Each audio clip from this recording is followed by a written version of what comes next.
tamatlah sudah Mekamatu Gear 1. Itulah yang dikatakan daripada CEO Monster iaitu Tuan Nizam Razak. Dengan berakhirnya season 4, perjalanan Mekamatu Gear 1 sudah pun berakhir. Tapi apa itu Mekamatu Gear 1? Gear 1 merangkumi Mekamatu Movie 1 dan 4 season Mekamatu dengan 52 episod penuh yang telah dirancang Monster dan mengambil masa selama 5 tahun untuk dihasilkan. Plan Monster adalah untuk menghasilkan animasi untuk Gen Alpha bertemakan format Bad Robot of the Week. Mekamatu dirancang untuk diekspor dan tembus pasaran antarabangsa seperti Jepun, Korea Selatan, China, Australia dan lain-lain negara.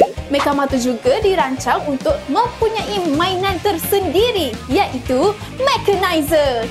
Kini sudah di pasaran tau korang. Cepat beli! Gear 1 punya checklist semua dah settle. Agaknya checklist untuk Gear 2 pula macam mana ya? Komen teori korang sekarang.